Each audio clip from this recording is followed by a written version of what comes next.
The Sustainable Voice, bringing you big successes from small places worldwide.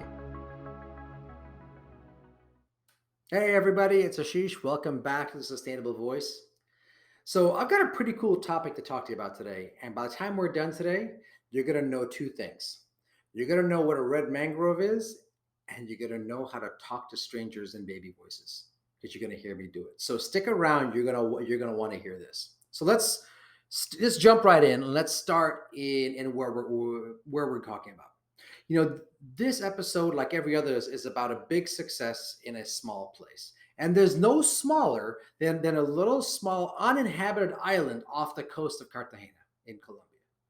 These are archipelagos. This archipelago is around the islands of Baru and around the area of Baru, or rather the islands of Rosario and whatnot. And they're tiny. You can hardly find them on a map. Like I said, half of them are uninhabited. The ones that are inhabited are usually a resort island or something for locals. So nothing really extravagant. But there's something pretty special happening here. You see, every episode we've talked about so far, we've talked about specific projects involving people or involving animals or involving, some sort of conservation. We've not really had a conversation about climate and about oxygen and about trees and about carbons and everything else. Now, it's very easy for us as a society to come out and say, well, I'm carbon neutral, which is fantastic. But this is not about that. But then it's so easy for us to start shaming people who say they're not, that no, well, I'm doing something differently. Well, I want to tell you about this little small place called Boca Chica. It's the islands around Boca Chica, rather, that are doing carbon neutrality actually themselves without even knowing it. And these are people that don't have 3 or 4 or 5 degrees. They've got barely a fourth grade education. They're fishermen, and they're among the most impoverished. They have been, but they're among the ones that are making a big difference. In order to understand what they're doing, I want to do two things. First, I want you all to picture your community, your street, your neighborhood, whatever you want to do, where you grew up, where you live now, what you the one you remember the fondest, the ones that still sticks with you. For me, it's actually a street in New York, in Huntington, that actually had this really cool bagel place at the front and a church at the end. And it was a street I grew up on, playing stickball, or practicing being a baseball pitcher. I thought I was the next Mets starting pitcher, even though I had no hope of doing that. I just be basically being a pitcher in a parking lot where a bank was. And I started just thinking about this. Now, again, find a place like that. What you'll notice is that nothing you love about your area, whether it's your street, your neighborhood, your community, none of it has to do with your material possessions, clothes you wear, the car you drive, the house you own, and everything to do with little things around it. For example, for me, it was this little bank parking lot with a bank right there that had the metal bars that every bank has, and then a big brick wall that I used to paint a square on with an X, and that was my home plate. I'd work on my split finger fastball, my slider, my curveball. They all suck, by the way, but that's what I worked on. You see, that neighborhood spoke to me. Now find that neighborhood. Now I want you to stop for a second and imagine that somebody came in and polluted that neighborhood, put plastic straws and waste and everything all over it, and then you were forbidden from helping. And if you could help and to stop them, you had no way of knowing how to. You see, that's what happened to these fishermen that are around these islands. Go back to April of 2020 when the world's shutting down. All of a sudden, their ability to make a living stops completely. Now, before that time, they were making a living and whatnot, but there was really no attention being paid to what's happening around it. So go back to your neighborhood. Find that period where everything is happening. You're having so much fun with your friends and you're playing and whatnot, and something bad is happening in your neighborhood and you don't care. That's also what was happening here, right? And that's something that I use it to stress to stress this point. You had these fishermen that were selling their catch to all the hotels and all the restaurants in Cartagena, and they were of course successful and whatnot and growing and providing for their families. And when you walk through the red mangroves, as I did, and this is what we're going to get into, walk through these mangroves, You start seeing plastic straws, you start seeing garbage, used diapers, used clothes, used cribs, all of it just sitting around, all of it just, just basically be bouncing around and just being thrown into the weeds, into the, as if the mangroves were a landfill. They didn't care. I don't know if it was because they were too busy not too busy to care, or just didn't care, period. Then everything got taken away. And then all of a sudden, there was this epiphany from the locals in this area, much like the locals in your community, that one day woke up and said, well, we've had everything taken away from us. And now all of a sudden, I'm noticing my neighborhood. Now all of a sudden, I'm noticing my community. I'm noticing my area, my environment, my community. Now I'm noticing it all of a sudden. And I notice these little red mangroves that are all over. And I cannot believe how much waste has been thrown all over. Right? Imagine asking yourself that and you're noticing that. Usually, when that happens here, we'll say, well, somebody's got to do something. And that's usually where the endeavor ends. Somebody needs to do something. All right, what's for lunch? That's not what happened here. These fishermen that are in these towns got together with the local community. And I saw it happen firsthand because I was just there just 2 weeks ago. I saw it happen firsthand. And this is my 40th visit there. So I've seen it evolve over the last, 13, 14, 15 years. And what I saw them immobilized and saying, you know, these mangroves are important. They actually provide a habitat for our fisheries. They provide a habitat for a lot of the wildlife that's here. They provide a natural protection against erosion from the islands. They provide a natural barrier from storms and anything else that comes in to protect our homes, to protect our streets, to protect our communities, because they are stopping some of the tide coming in. If they, and there's a way to prevent it with these mangroves, these red mangroves in particular, are actually doing something special. Go forward. And they went one step forward and they started understanding that all these big tankers and ships that come into the port, that come in through the channel, the wake that those ships are creating is then bleeding off into some of these islands. And these little small red mangroves, the baby ones, are actually swept away in the tide. They end up washed on the shoreline of mainland Cartagena. So they get washed on the shoreline, and then it's a case of, what happens next? It's the case of, how do you make this work? Where do you make it work? What, how do you actually, how do you protect this? So all of a sudden, the conversation shifts from I don't care, I'm too busy doing what I'm doing, to how do I actually now do something? I understand the benefit of these. So what ended up happening was the community members all got together and I watched this firsthand. I even participated with them. I did last year, the year before, and again now. And it became something special where they would actually pick up all these little baby red mangroves that have washed ashore. Emphasis on the word baby. Pay attention to that. You'll see why. And they actually were washing them off and then taking them out and replanting them. And when you're replanting them, I saw the funniest thing as they're being replanted, because they actually are digging the perfect holes, putting the mangroves in, and they're actually setting them in very gently. And then they're planting them. Then they're compacting all the soil and everything around them. And one wonders how that even happens. Right? They're replanting them and then they're going through. And they're not only that, but without any kind of written navigation charts, they know which island they were at. They know which island they started planting, and they're going back and replanting, and they're planting around, and they're taking care of some of the crabs that are already there to make sure they're not disturbing the habitat there. They're planting those mangroves in a semicircle or in a full circle. They're heading on their way out. They're being strategic about how they're doing it. They are actually making themselves carbon neutral without even knowing it. They are actually working on a system of replanting these mangroves, and it's a pretty good system without even knowing it. Then they did something that just blew me away. They realized something that you've heard me talk about a lot on this podcast, how some of the poorest countries in the world and some of the non-first world countries in the world, if you call it that, started understanding right away how important tourism was to their industry and to their economy. So these guys who barely have a fourth grade education, barely speak any English, let alone Spanish, who were decimated during COVID, had the bright idea to bring travelers, tourists that are coming out to Cartagena to go out to the islands, going out with them and asking them to get involved in planting red mangroves.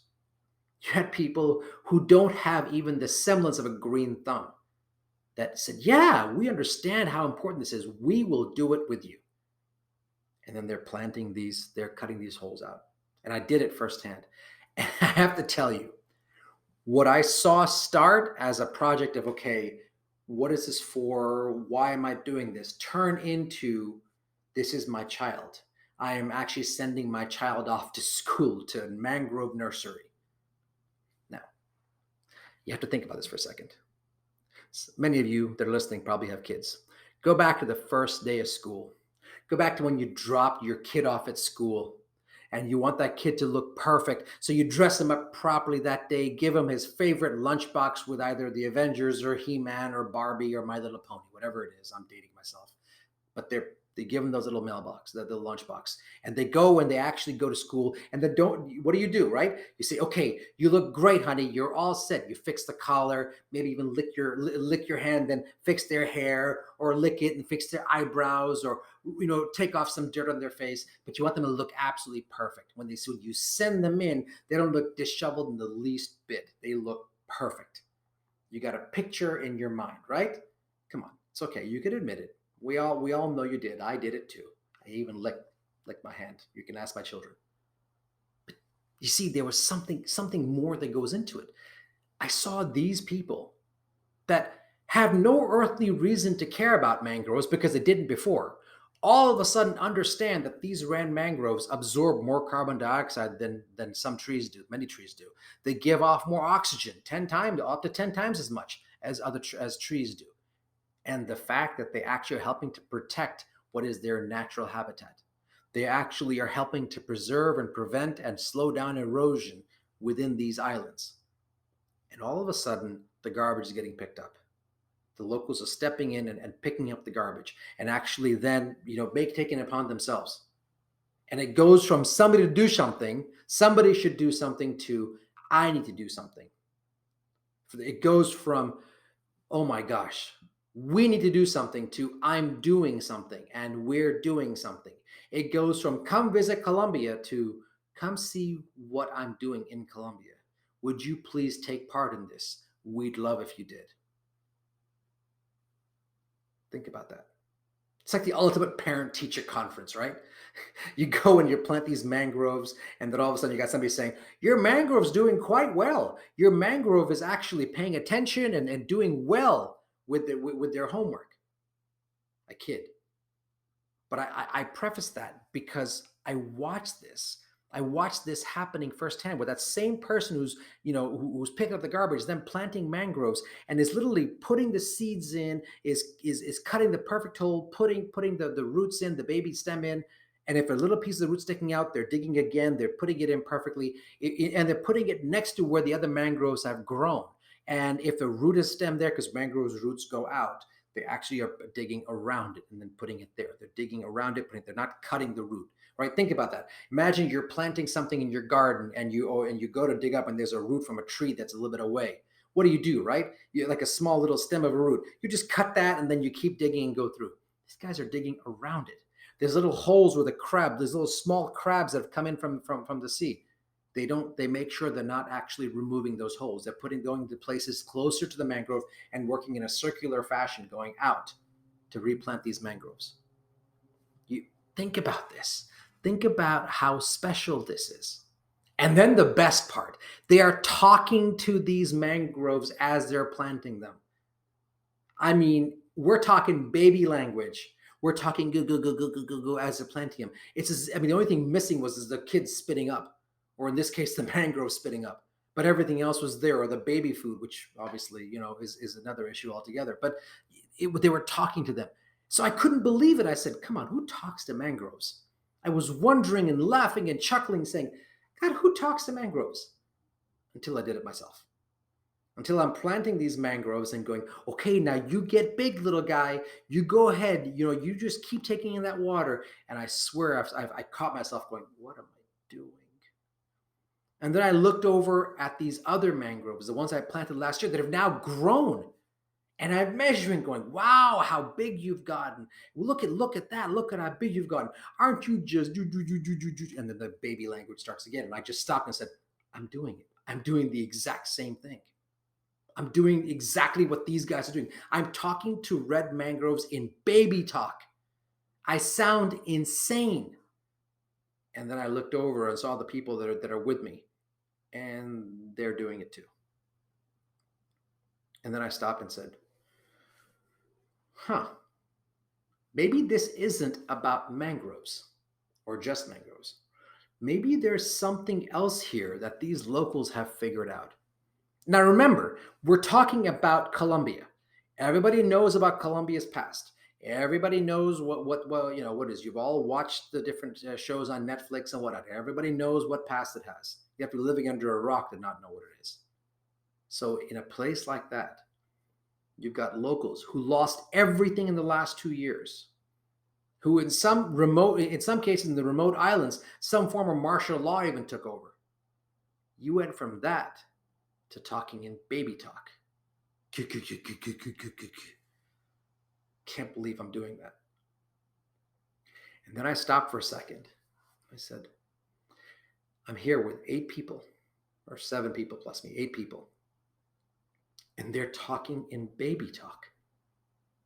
And then I look over and I see the person who's picking up the garbage and then coming over and planting the mangrove. And I see him plant the mangrove, and then he's actually going and he's compacting the soil around it. But then he's actually then coming up. He's then lovingly massaging and lovingly touching the mangrove. So on the leaf, he comes up and puts his hand on the mangrove, like sort of like how you put your hands through your child's hair. He's putting it through the mangrove. And I said, I don't believe it. The paternal and maternal instincts are taking over on these little mangroves. These little mangroves that have washed ashore because a tide came in, that have washed ashore because inclement weather, or because of a wake from a large vessel, right? And this is not a write off on large vessels saying vessels are horrible. This is not a guilt tossed on them, not at all. This is more so just the element that you have something special happening here, that you have actually the ability to change a person's mind, a person's heart, and a person's attitude. People who did not even care about this area when they were too busy selling fish now all of a sudden count this as primary. Locals who head out now count this as a purpose for being out there. Tourism boats who are taking clients out to this area now make this part of their mission. There's a company that does this, and it's really quite amazing, because they understand what's there, right? So I saw the ones I planted last year, and I said they've gotten bigger. I planted ones this year. I mean, this community has gotten together and planted over 1,000 red mangroves, over 1,000, just on their own. No big organization, no government council, no third party. Just they're doing it because they wanted to, right? Fast forward. Just think about that. Fast forward from that moment to me talking to you right here. And I want you to stop and think about your community, right? Think about that community, that street I was telling you about, that community, your neighborhood, whatever it is. Think about the moment after everything was lost, what you started caring about, what they would have started caring about if that happened. What was the biggest need, or what was the biggest resource that everybody in that neighborhood and that community were taking advantage of and taking for granted, that now no longer are? Now all of a sudden it's a major part of your stay, a major part of your belonging, right? It's the reason for me, that bank parking lot, or the street, or that bagel place, or in this case those mangroves. It's a major reason that calls me in, right? So you now have this calling in your neighborhood. You now have this calling, and now you care about something that doesn't involve you going back to what you were doing. It may at some point. It involves you in a completely different way, where you are now serving your community because you want to, not because you have to. The way these locals are now understanding what these mangroves are doing. They are understanding what people with 5 degrees and a PhD don't understand in some cases. That I need to protect these red mangroves because the benefit that we humans have off these mangroves. because of the benefit that they provide for us. They're not food sources primarily, but what they do from a protection standpoint. Now I want you to step back and I want you to think about what's happening in our world today. Remember, I said everybody who's there was talking to these mangroves like they were babies, using baby talk, including me, even making the faces, which I still could not believe. Now, you think about that. They're doing this, and there's this purpose, and now there's more people being involved. One person told another, told another. So let's say two people go out and plant the mangroves. Two turn to four, four turn to eight, eight turn to 10. Then all of a sudden, 10 turned to 100, and 100 turned to 300, and 300 turned into 400 because more people want to get involved. Now, what I'm about to say next, you're going to listen to that and you're going to say, this guy is crazy. Of course I am. I'm talking to mangroves and baby noise and baby sounds. Of course I'm crazy. So is everybody else. But hear me out. Think about the problems that are happening in our world right now. And it's not like, there's never been a point where we don't have problems, right? We always have problems. There's always something happening in the world. How many of those problems will be solved if we just talk to our neighbors in baby talk? I'm serious. I'm dead serious. I was talking to a mangrove and somehow expecting it to talk back. I am being dead serious. Think about that. What if you went up to a random stranger? In fact, you know what? Let's do that. Those of you that really understand what I'm saying, and those of you that don't, try it anyway. What do you have to lose? You're going to get a funny look anyway, no matter what you do. I did it. I want you to walk down the street. Next time you're walking down the street, find some stranger. Start talking to that stranger in baby language, the way these people are talking to mangroves. Start talking in baby language in a loving form, the way you talk to your kids. They're going to look at you funny. They can say, what is going on? What is this person doing? I promise you, a half a block later, they're going to laugh. They're going to go home and they're going to laugh and they go, what was that all about? And they're going to laugh.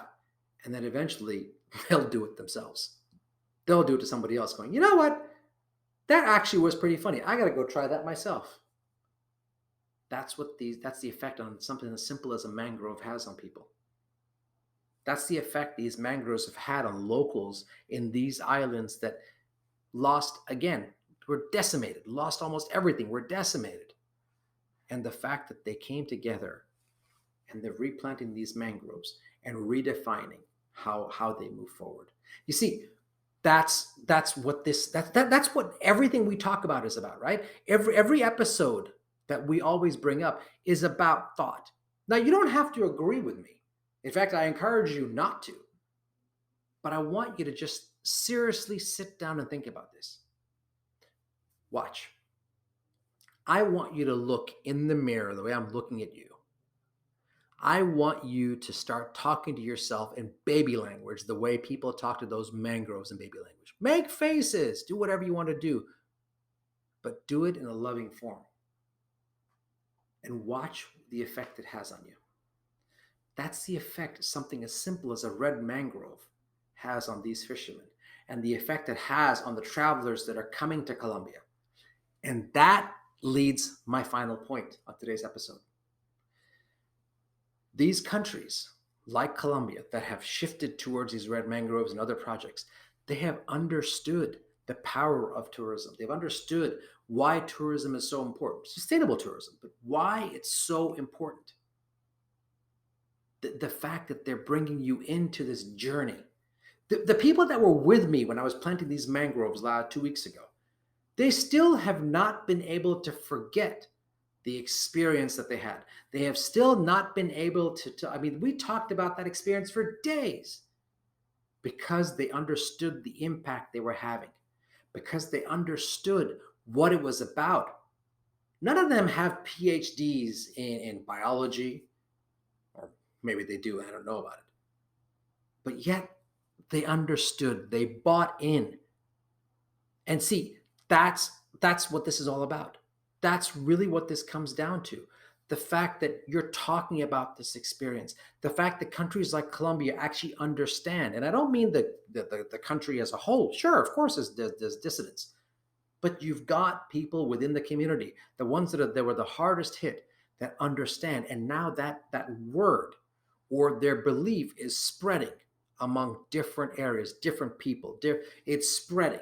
You've got travelers that are now engaging in the exact same thing, and they come away proud. They come away and say, "Look what I did." You should have seen the look on the faces of the locals who came back to visit the first mangrove they planted that turned into this big tree. The look on my face, I probably had the cheesiest, dumbest looking grin on my face the whole time, because I saw these mangroves planted a year ago that are now actually almost 6 inches to a foot taller. And I swear to you, it was like watching kids grow. And all of a sudden, you've just taken part in replanting these mangroves, and you've taken part in helping to prevent beach erosion, or to curtail it at least, helping to take care of something that actually is a major producer of oxygen and a major absorber of carbon dioxide. You have literally taken the idea of trying to improve our environment and trying to justify how we improve the climate on our earth by talking to a plant in baby talk. Till next time.